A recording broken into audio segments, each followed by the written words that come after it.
नमस्कार मित्र हो. ओम साईराम. माहिती महत्त्वपूर्ण आहे, चॅनलला नक्की सबस्क्राईब करा. योजना मित्र महाराष्ट्र डीबीटी अंतर्गत शेवगा योजना किंवा आपण कुठली योजना टाकू शकतो शेवगा बाबतीत, तर त्याची सखोल माहिती मी तर दिलेली आहे. योजनाची पूर्ण डिस्क्रिप्शनमध्ये देखील मी ती पूर्ण माहिती टाकणार आहे. परंतु आता स्टेप बाय स्टेप समजून घ्या की आपण काय करणार आहोत, काय नाही करणार आहोत, बरोबर. त्याच्यात कुठल्या कुठल्या बेनिफिट्स आहेत, सगळ्या गोष्टी दिल्या आहेत. व्हिडिओ शेवटपर्यंत पहा. अनुदानाची माहिती, प्रति हेक्टर किती लागतात, काय लागतात, सगळं दिलेलं आहे मी, बरोबर. स्क्रीनवर पहा. लागवडीसाठी अनुदान आहे 25,000. ठिबक सिंचनचा दर आहे, त्याच्यानंतर एकूण किती खर्च आहे, तो किती किमान असं अनुदान मिळते, त्याची पात्रता काय आहे. पात्रता 20 गुंठे किंवा 2 हेक्टर पर्यंतची पात्रता असावी लागते.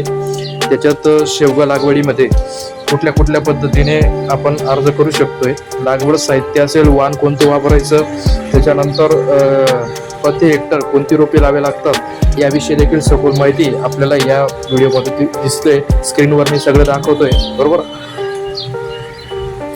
बघत राहा स्क्रीनवर शेवटपर्यंत. जमीन व हवामान मध्य किंवा हलके हवामान त्याच्यासाठी योग्य असते. पाण्याचा निरासरा किंवा होण्यासाठी जमिनीसाठी आवश्यक असतो. PPH मध्ये 6.5 ते 8 पाईन योग्य असतात. या सगळी कोरडवाहू असेल किंवा बागायत असेल यासाठी 100 असते. पूर्ण आपण दिलेलं आहे. आणि अर्ज कोणाला भरायचे असतील तर त्यांनी आपल्याला कमेंट करा, आपण तुमचा अर्ज नक्कीच भरून देऊ. लागवडी करण्यासाठी कोणती वेळ पद्धत योग्य आहे, तर लागवड करण्यासाठी 45x45x45 म्हणजे एकूण खड्डेवार आकार जो आहे तो 45 फुटीचा खड्डा पाहिजे थोडक्यात. आणि साधारणतः अंतर 3 मीटरचं त्याच्यात पाहिजे.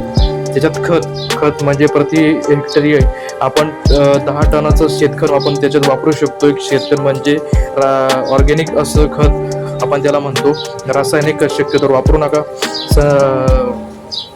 जे सिंचनची व्यवस्थापन आहे तर त्याच्यासाठी आपण ठिबक सिंचन वापरू शकताय, किंवा कुठले आपल्याकडे जे बी जल स्रोत उपलब्ध असेल ते तुम्ही वापरू शकताय. पण ठिबक सिंचन आणि खते योग्य प्रमाणात द्या, नक्कीच ते पीक वाढेल. आंतरराष्ट्रीय पीक व देखभालीसाठी 1-2 वर्ष आंतरराष्ट्रीय मूग, उडीद, हरभरा यासाठी लागू शकतोय. पण तण नियंत्रण वेळेवर करा, सगळ्या गोष्टी व्यवस्थित होतील. उत्पन्न खर्च कमी म्हणजे 6-7-8 महिन्यापासून शेवगाची लागवड केली तर कमी 4-5 महिन्यात सुद्धा काही काहींचे येतात.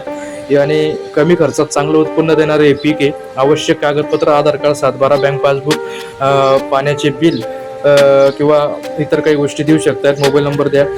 या सगळ्या गोष्टी दिल्यानंतर पासपोर्ट साईज फोटो द्या, तुमचा अर्ज होऊन जाईल. अशाच महत्त्वपूर्ण माहितीसाठी योजना मित्र महाराष्ट्र चॅनल सबस्क्राईब करा. धन्यवाद मित्रांनो. अशीच महत्त्वपूर्ण माहिती